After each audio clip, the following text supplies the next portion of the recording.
Oh my gosh, there's a lot of homeless people in Japan, which was not very common in the past.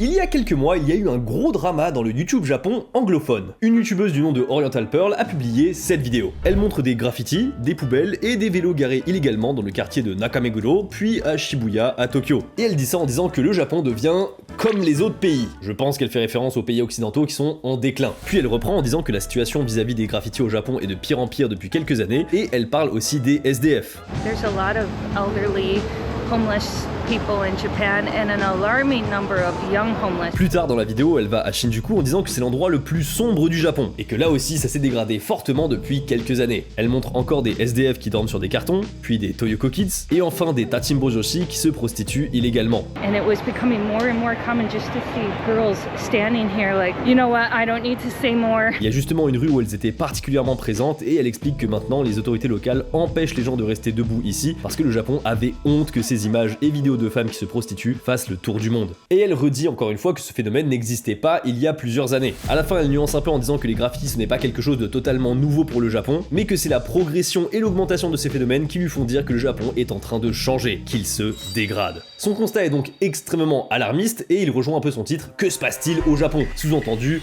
le Japon est finito. D'ailleurs, il faut quand même mentionner que les problèmes qu'elle a cités dans la vidéo, ils sont pas tous au même niveau. Tag, SDF et prostitution, bref. Et j'ai l'impression que le contenu est plus orienté vers le « Est-ce que le Japon est toujours idyllique pour les touristes ?»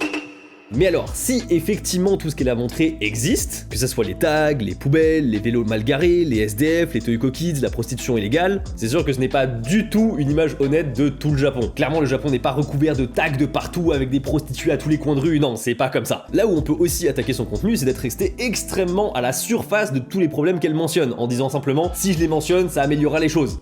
Ouais. Après, il y a aussi son air effaré à chaque tag qu'elle croise. Oh my gosh. Mais ça, c'est plus de l'appréciation personnelle. Donc, mis à part tout ce que je viens de vous dire, je n'ai pas grand chose d'autre à reprocher à la vidéo. Toutefois, le plus gros créateur de contenu Japon, Abroad in Japan, n'était pas du même avis. C'est la vidéo la plus absurde que j'ai vue en 13 ans de Japon. Il y avait des graffitis il y a 10 ans, il y en a encore aujourd'hui. Kabukicho est peut-être un peu plus animé maintenant, mais c'était bien plus sale et dangereux il y a 10 ans. Ce genre de contenu sensationnaliste fait peut-être le buzz, mais il ne reflète pas la réalité objective sur le terrain. Bon, la réflexion sur les graffitis, elle est pas totalement pertinente parce qu'elle-même le dit que c'est pas le problème d'en avoir, c'est le problème de l'augmentation. Mais Abroad in Japan défend le fait que le Japon n'est pas pire qu'avant, et il va même répondre à la vidéo de Oriental Pearl en faisant lui-même une vidéo sur sa chaîne. The other day I started receiving messages from people asking me if Japan is okay, linking a rather ominous sounding video called What is happening to Japan? Et c'est là qu'il nous révèle à 1 minute 22 quelques supercheries que Oriental Pearl a fait sur sa miniature. I noticed a few interesting differences between my original ungraded photos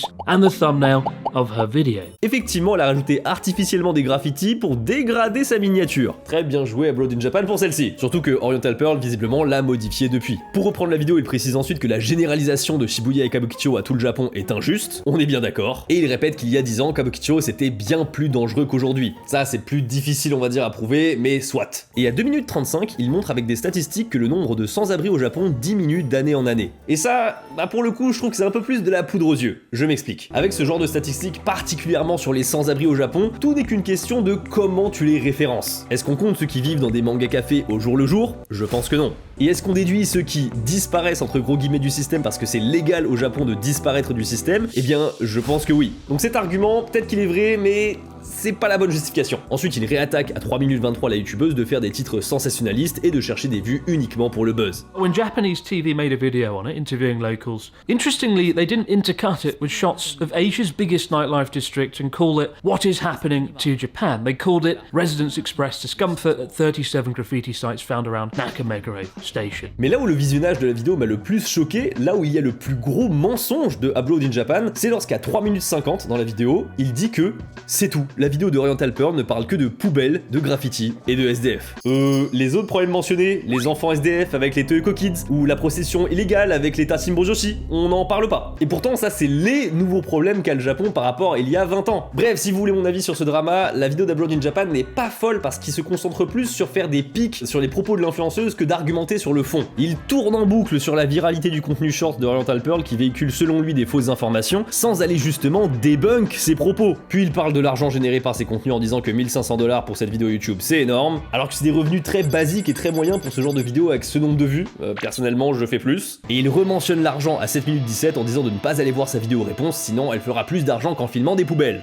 Oui, à travers ses propres propos, c'est dur de pas voir Abroad in Japan comme un créateur de contenu un peu frustré. Il fait des gros documentaires qualitatifs pour voir que certaines vidéos tournées en 1 heure en filmant des poubelles au Japon font pratiquement le même nombre de vues que lui et donc similairement les mêmes revenus. Après bon, tout le monde le sait, hein, YouTube c'est pas la vidéo la plus travaillée qui sera la plus vue, hein, c'est vraiment la base de la base. Et je vais accélérer le propos parce que sinon je vais faire une vidéo entière sur cette analyse. Donc, il l'attaque pour d'autres vidéos qu'elle a fait, il avoue lui-même faire du contenu et des titres sensationnalistes, mais lui c'est différent, c'est pour survivre face à l'algorithme. Il conclut que pour les Japonais leur problème c'est surtout la dépopulation et le coût de la vie. Là, il marque un gros point, avant de finir qu'en disant il vaut mieux se faire un avis en explorant plutôt qu'en regardant des vidéos sensationnalistes. Et là aussi, on peut que être d'accord. Cependant, je comprends qu'on veuille pointer du doigt les contenus shorts sensationnalistes, viraux, faciles, et parfois faux. J'ai même pu en faire à mes dépens sans le vouloir, comme ici. Dans cette vidéo, certains ont cru que je disais que certaines coupes de cheveux sont interdites au Japon, alors que dans le titre et dans la vidéo originelle, je précise bien que c'est uniquement dans certaines écoles au Japon. Mais le gros reproche que j'ai à faire à ce drama, c'est que personne ne s'est intéressé au fond du problème. Parce que le fond, c'est est-ce que la vidéo d'Oriental Pearl dit des conneries ou pas? Est-ce que effectivement le Japon se dégrade? Est-ce que effectivement le Japon c'était mieux avant? Le fond de la vidéo de Oriental Pearl, c'est regardez comment le Japon se dégrade, c'est pire qu'avant. Alors que Abroad in Japan est lui de l'autre côté en disant que non, ça ne s'est pas dégradé. C'est ça le cœur du débat et pour moi c'est une excellente question. Donc mettons de côté ce drama pour se concentrer sur la problématique brûlante suivante. Est-ce que le Japon est pire qu'avant? On va comparer le Japon d'aujourd'hui avec le Japon d'il y a 20 ans, donc de l'an 2006. Une année qui est bien différente de celle d'aujourd'hui. Pas de surtourisme, pas d'influenceurs sur les réseaux, pas d'iPhone, pas de eSIM, pas de Google Maps dans la poche, et encore moins de Google Trad. Alors si vous voulez vraiment savoir pour tout ce qui est sécurité, racisme, coût de la vie, logement, école au Japon, c'était mieux avant, vous êtes au bon endroit.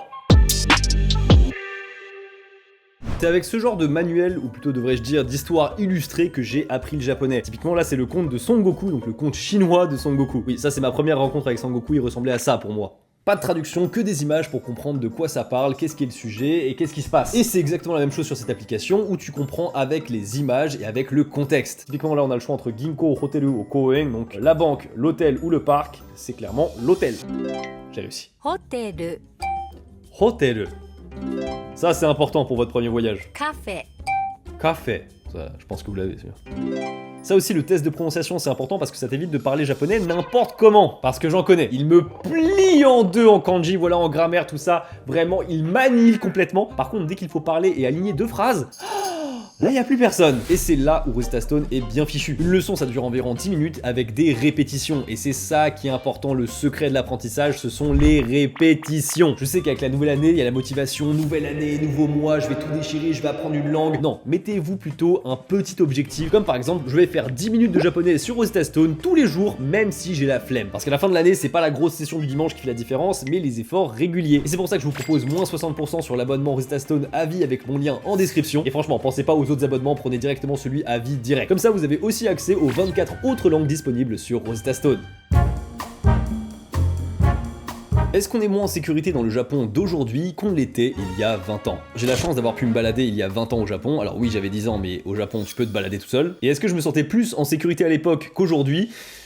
Eh bien non. Pour être tout à fait sincère, je ne vois strictement aucune différence. Par contre, si on me demande est-ce qu'il y a plus d'incivilité aujourd'hui ou il y a 20 ans, là je vais suivre la majorité et la tendance japonaise qui dit oui. Mais encore une fois, ce n'est que mon ressenti personnel. Et c'est cool d'avoir des ressentis, mais c'est mieux de les vérifier. Entre 2006 et 2024, le nombre d'infractions enregistrées par la police au Japon n'a strictement rien à voir. Il y a un rapport de x3 quand même. Et à votre avis, dans quel sens? En quelle année il y a eu le plus de crimes et d'infractions? En 2006 ou en 2024? Eh bien, c'est bien sûr en 2006. Voici le rapport de la police nationale japonaise. On voit une nette diminution des infractions enregistrées entre 2006 et 2024. On passe de 2 500 850 infractions à 737 679 infractions, soit une diminution de 63%. Néanmoins, c'est important de noter qu'il y a un pic en 2002 et que ça ne fait que baisser jusqu'à 2021, avant de un peu repartir à la hausse chaque année. Alors attention, c'est peut-être la nature des infractions qui font qu'on se sent moins en sécurité aujourd'hui qu'à l'époque. Vérifions ça. Voici encore une fois un joli graphique pour comparer. Dans les deux cas, la catégorie avec le plus de chiffres, ce sont les vols. Et en 2024, les vols les plus fréquents, c'est les vols de vélo, la classique, les vols à l'étalage, et enfin les vols de métaux.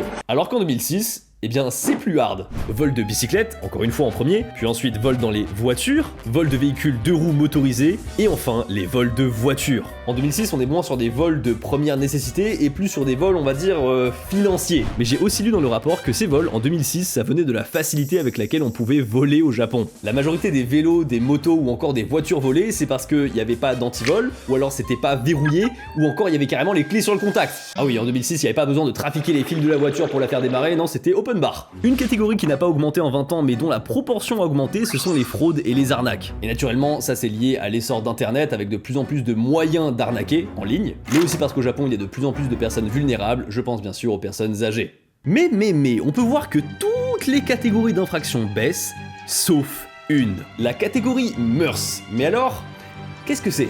À l'intérieur de cette catégorie, il peut autant y avoir des paris illégaux avec des jeux clandestins, ou mon dieu, que des trucs beaucoup plus graves, comme de l'exhibitionnisme, de la vente de partage de contenus obscènes illégaux, que de la rencontre avec des mineurs. Donc vous comprenez bien que c'est une catégorie un peu large, hein. Mœurs, ça englobe beaucoup de trucs. Mais si on considère que le nombre de ces infractions-là n'a pas tellement bougé entre 2006 et 2024, il y a une chose qui a pour le coup beaucoup augmenté. Ce qui justifie l'augmentation du nombre d'infractions dans la catégorie mœurs au Japon, c'est ceci.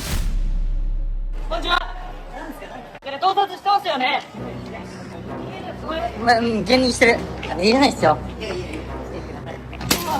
ほらほら。 Alors qui est le fautif dans l'histoire? Eh bien en vérité, l'homme que vous voyez bien habillé a pris des vidéos de sous la jupe d'une fille, et ceux qui filment l'ont pris en flagrant délit et essayent de le bloquer avant que la police arrive.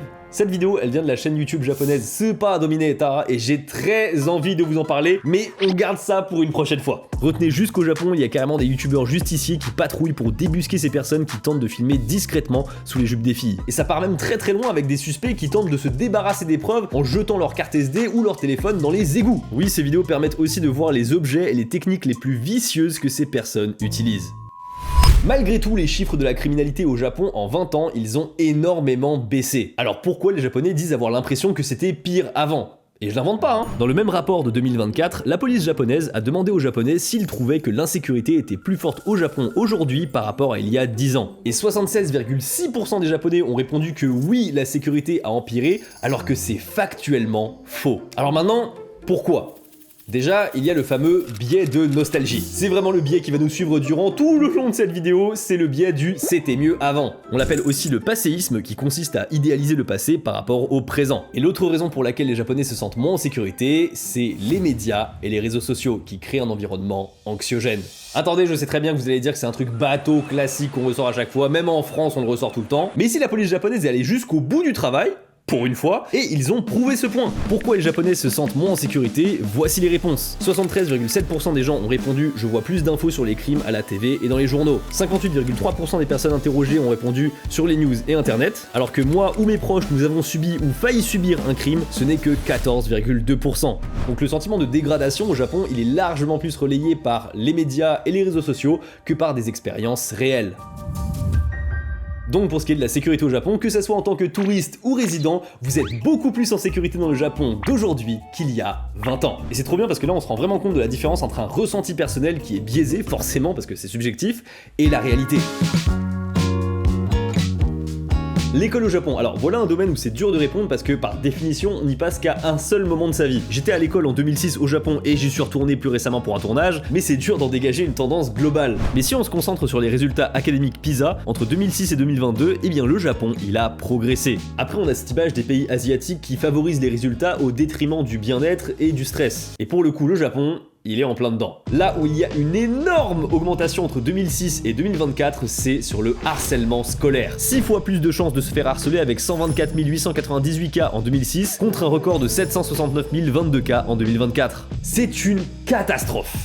Enfin ça, c'est ce que je vous aurais dit si j'avais pas étudié le biais de mesure. Effectivement, les rapports japonais du ministère de l'Éducation mentionnent eux-mêmes que les définitions du harcèlement ou encore les moyens pour le repérer ont bien changé en 20 ans. Et quand ils disent bien changé, c'est fortement amélioré. En 2006, on avait à peine conscience du harcèlement scolaire, alors qu'en 2024 ou même 2026, c'est vraiment quelque chose qui est ancré dans le système d'éducation japonais. Et quand j'entends les histoires de harcèlement hardcore qu'il y avait au Japon dans les années 2000 ou 2010, j'ai tendance à croire que malgré qu'il y ait des chiffres beaucoup plus gros aujourd'hui, eh bien il y a en vérité moins de harcèlement qu'à l'époque. En revanche, ça veut pas dire non plus que tout va pour le mieux.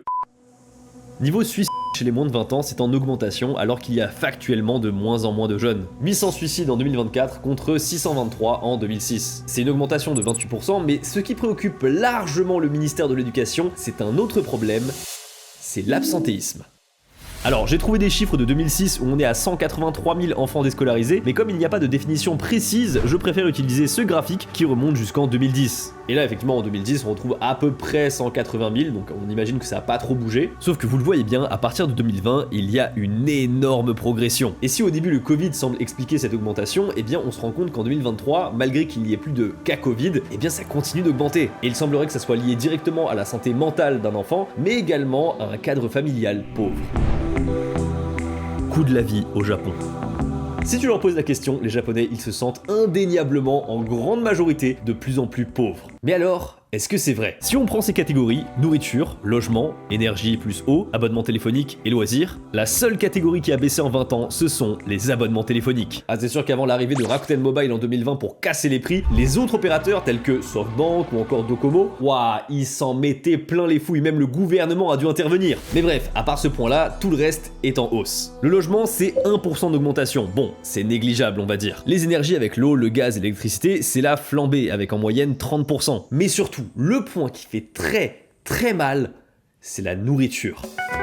J'ai trouvé une statistique de 39% d'augmentation générale en 20 ans. Mais pour mieux s'en rendre compte, je vous propose quelques exemples concrets. Comme par exemple les œufs. Au Japon, la barquette de 6 œufs était en moyenne à 207 yens en 2006 contre 308 en 2025. 50% d'augmentation, c'est énorme et pourtant ce n'est rien par rapport au premier produit de nécessité japonais, le riz. Pour le riz, on est passé de 1934 yens pour 5 kg de riz en 2006 contre 4337 aujourd'hui. 124% d'augmentation. Et ce qui fait vraiment mal aux Japonais et ce qui les fait un peu paniquer, c'est que cette augmentation, elle n'a pas été lente sur 20 ans. Non, elle se concentre uniquement sur les 3 ou 4 dernières années. C'est pour ça que cette flambée des prix, elle est aussi dévastatrice dans le portefeuille des Japonais. Depuis 2021, chaque année, le taux d'inflation est à 2,5 voire 3%. Alors bien sûr, il faut faire attention à comparer toutes ces augmentations avec le salaire. Oui, parce que si tout augmente de 50% mais que les salaires ils augmentent de 80%, eh bien il n'y a pas vraiment de problème. Mais alors maintenant, est-ce que c'est le cas au Japon entre 2006 et 2024? Alors bonne nouvelle, les salaires ils ont augmenté, mais beaucoup trop peu. On est passé en moyenne de 4,4 millions de yens par an à 4,78 millions de yens, soit une augmentation de seulement 8%. Donc c'est clairement pas assez pour compenser l'inflation qu'il y a dans le pays. On se retrouve alors avec une précarité de plus en plus généralisée et même les Japonais qui ont un travail, eh bien ça devient compliqué pour eux. Ce qui fait que certains vont avoir tendance à cumuler plusieurs boulots ou alors se tourner vers des boulots un peu moins conventionnels. Alors c'est peut-être pas un thème qui vous vient immédiatement à l'esprit quand on parle du Japon, mais la prostitution, en effet, elle gagne du terrain. C'est devenu une préoccupation majeure du gouvernement ces dernières années, avec ces vidéos dans le quartier de Kabukicho qui ont énormément tourné. Bon ça je vous en avais déjà parlé, mais plus récemment, il y a aussi ce qu'on appelle des yami baito. Alors baito c'est juste le mot japonais pour désigner des travails à temps partiel, généralement courts en termes d'heures, et yami, eh bien ça veut dire ténèbres, dark. Donc ensemble on comprend qu'il s'agit de jobs dark et illégaux. Ce sont des offres d'emploi illégales avec des mentions de rémunération généreuses et rapides le jour même. Et bien sûr, très souvent, ce sont des personnes jeunes, voire très jeunes, voire même des lycéens qui se font avoir. On leur demande leur pièce d'identité et si jamais ils veulent se retirer du projet, le recruteur anonyme les fait chanter via les informations qu'ils récupèrent sur le net ou en menaçant directement leur famille. Ça peut aller de récupérateurs d'objets un peu incongrus, de les déposer, ça peut aussi être dealer de la drogue, ça peut être aussi ouvrir un compte en banque pour le CD. La même chose pour les abonnements téléphoniques, on le crée pour le CD, ce qui est totalement illégal, mais ça peut être aussi beaucoup plus hardcore. Oui, il y a des braquages qui ont été faits par des personnes qui sont en yami baito. Ils n'ont aucune idée de pour qui ils travaillent et pour retrouver les vrais coupables, c'est un véritable casse-tête pour la police. Et justement, récemment, la police a réussi à arrêter des personnes responsables. Waouh! La police japonaise fait un truc de ouf! Et pour ça, il aura fallu quand même 1 an d'enquête. Et surtout, là où le fonctionnement des yami baito il est vraiment pervers, c'est que sur les 2373 personnes arrêtées en 2023 pour escroquerie aggravée, 40% étaient en yami baito, donc sont elles-mêmes des victimes. Bref, le coût de la vie au Japon, c'est pire qu'avant pour les Japonais, mais ce qui est un peu horrible, c'est que c'est presque une bonne nouvelle pour les touristes. En 2006, on était à 143 yens pour 1 euro, alors qu'on est aujourd'hui à 183 yens pour 1 euro. Ce qui fait 28% de pouvoir d'achat en plus pour les touristes au Japon, ce qui compense largement l'inflation japonaise. Effectivement, le coût de la vie, c'est une grosse inquiétude, mais il y en a une plus forte. Les naissances.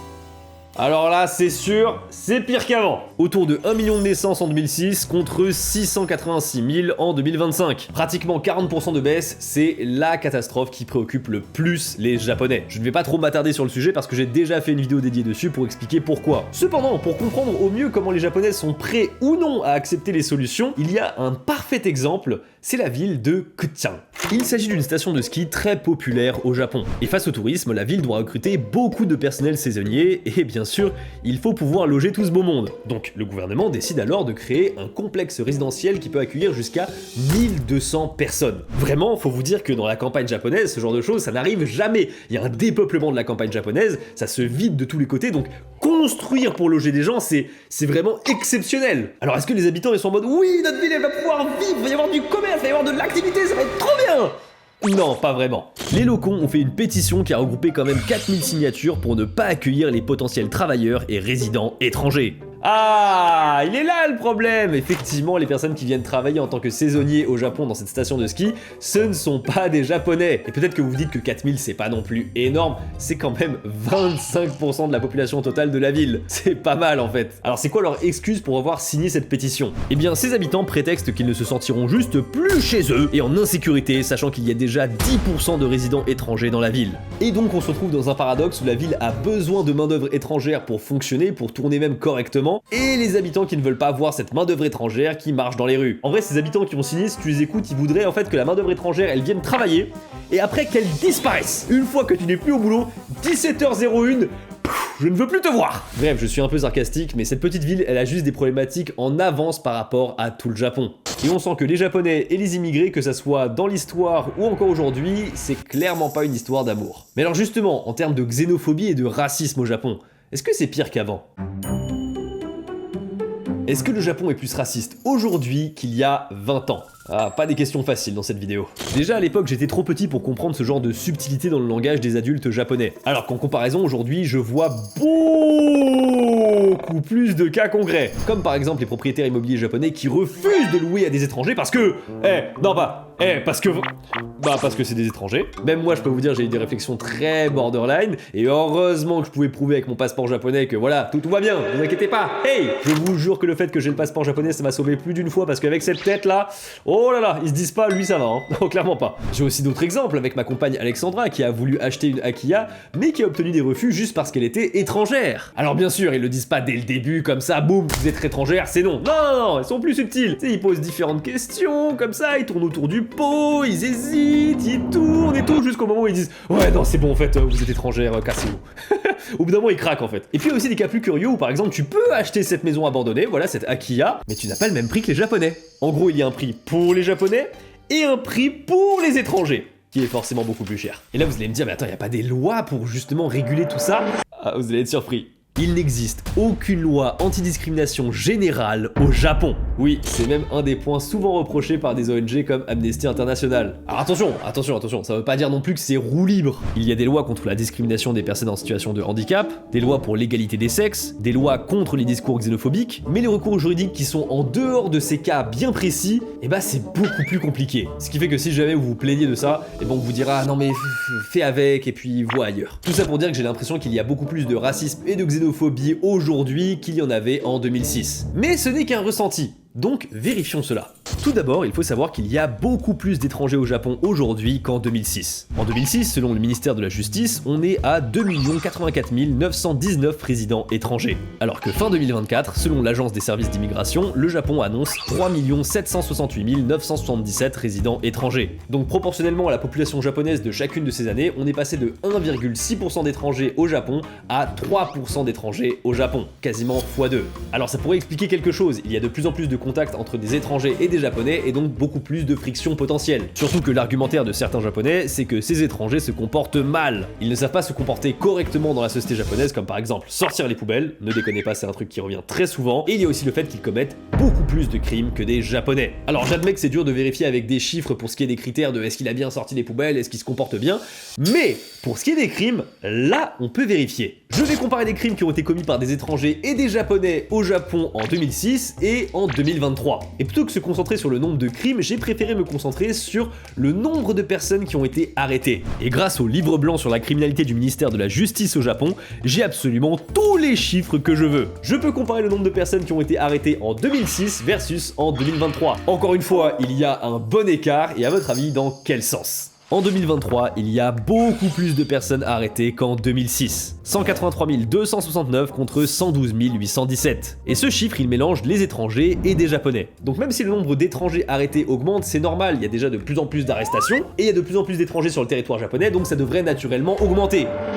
Et pourtant, le nombre de personnes étrangères arrêtées au Japon a baissé. 9 726 étrangers contre 14 418 en 2006. Et là c'est trop intéressant parce qu'on peut calculer la part des étrangers qui se sont fait arrêter au Japon. On est à 5,3% en 2023 contre 12,8% en 2006. Donc une très nette diminution du nombre de personnes étrangères arrêtées au Japon. Alors bien sûr on peut argumenter en disant que ça ne reflète pas tous les cas, on prend pas en compte les cas où les personnes n'ont pas été arrêtées, mais sachant que la police japonaise a tendance à faire quand même du contrôle au faciès et qu'elle a tendance à souvent dire que l'étranger c'est le coupable, je pense que ça compense largement. Et donc on peut dire cette phrase, c'est que factuellement en 2006, il y avait plus d'étrangers qui foutaient le bordel au Japon qu'en 2023. Vraiment, hein, les chiffres ils sont là et je suis d'accord, c'est pas du tout l'image qu'on a en regardant les médias ou les réseaux sociaux. Avec toutes les vidéos YouTube et les articles dans les médias autour de ce sujet, c'est difficile d'ignorer ce sentiment anti-étranger grandissant au Japon depuis quelques années. Certainement que comme pour la sécurité, ce sentiment est alimenté majoritairement justement par les médias et les réseaux sociaux. Mais je trouve que c'est une réponse un peu rapide et un peu facile, sachant que la tendance, elle n'est pas uniquement chez les Japonais, mais aussi fortement en politique. On note la montée du parti politique d'extrême droite Sanseto, avec leur théorie de l'invasion silencieuse des étrangers au Japon, et on retrouve même ces tendances anti-étrangers dans le discours des politiciens d'autres partis.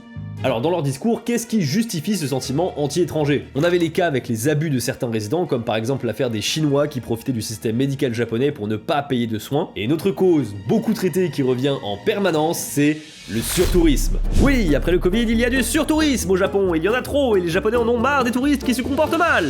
Alors la vérité c'est que le surtourisme, oui, dans certaines zones, mais la grande majorité des Japonais ne sont jamais touchés par les problématiques du surtourisme. À part les habitants des gros quartiers de Tokyo, Kyoto ou de Nikko, bah c'est surtout du sous-tourisme qu'il y a dans le reste du Japon. Et ils seraient bien contents, je pense, d'en avoir un peu plus pour développer l'économie locale. Alors on retombe un peu sur nos pattes en disant que la faute c'est à cause de ces vidéos virales sur le surtourisme avec ces touristes qui se comportent très mal. Alors oui, je pense que ça y participe, mais il faut pas ignorer non plus toute une autre partie de contenu que les Japonais voient quotidiennement et que pourtant en tant qu'étrangers on ne voit absolument pas. Ce sont la montagne de vidéos d'étrangers qui parlent japonais et qui crient leur amour pour le Japon. On a la chaîne de Bébé Channel, un Français au Japon qui fait fréquemment intervenir ses parents, mais il y a aussi des vidéos avec des Américains, des Italiens, des Allemands. Les supermarchés japonais regorgent de surprises. Je suis absolument ravi du choix de produits incomparable à celui de mon pays d'origine. Je vous jure, c'est le titre originel de la vidéo et les Japonais, ils adorent ce genre de contenu qui les suce jusqu'à la moelle. Et forcément, même si c'est pas tout le temps le cas, ces vidéos tapent des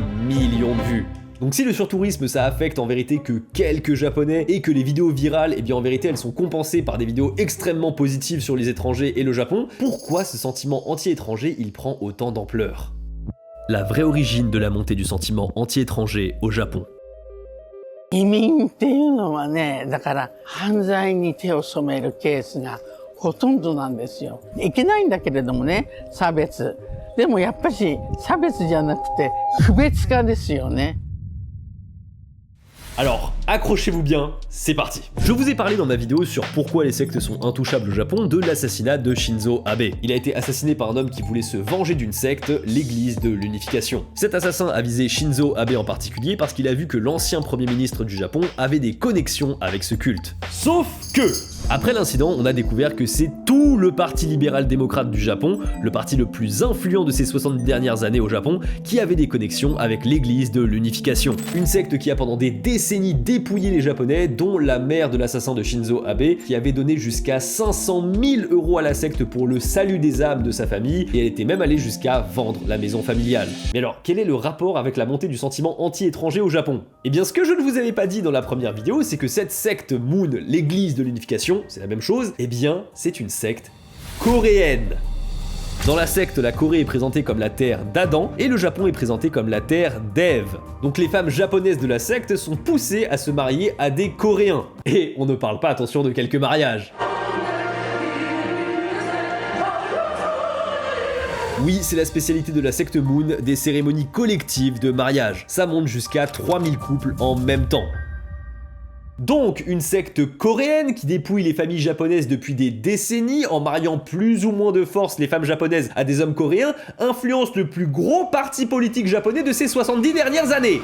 Ah! Tout de suite, vous comprenez que la théorie de l'invasion silencieuse des étrangers au Japon, elle gagne beaucoup de crédit. Et c'est exactement avec ce genre de théorie mise en avant par des partis comme Sanseto qui ont fait gonfler ce sentiment anti-étranger. Et forcément, on comprend plus pourquoi le parti Sanseto est passé de une place dans le Parlement à 16. Donc oui, le mauvais comportement des étrangers, ou plutôt devrais-je dire, les vidéos virales du comportement des étrangers au Japon, ça fait monter la haine anti-étranger, mais on peut clairement pas ignorer cette affaire qui a fait vraiment trembler la politique japonaise. Imaginez pour les Japonais qui sont un peu intéressés par la politique, ils se rendent compte que leur pays est dirigé depuis 70 ans, parce que globalement depuis 70 ans, c'est que le Parti libéral-démocrate qui a été au pouvoir. Depuis 70 ans, c'est une secte coréenne qui influence, on sait pas trop, mais qui influence un peu ce parti. Ah, forcément, tu vois pas d'un très bon oeil les étrangers après ça. Quoi qu'il en soit, j'aimerais quand même aussi vous rassurer parce que j'ai vu beaucoup de choses passer autour de la nouvelle première ministre du Japon, Sanae Takaichi. Je vais carrément vous retranscrire la vidéo d'un autre influenceur qui s'appelle Dogen parce que déjà j'aime beaucoup son contenu, mais là pour le coup il tape vraiment juste. Si avant d'être élu, la première ministre a pu jouer la carte de ouais, ces étrangers là, hein, eh bien il semblerait que depuis qu'elle est élue, elle et son gouvernement font beaucoup plus attention au choix des mots utilisés, surtout pour désigner les touristes et les immigrés. Elle utilise des termes comme Ichibu no Gaikokujin, qui veut dire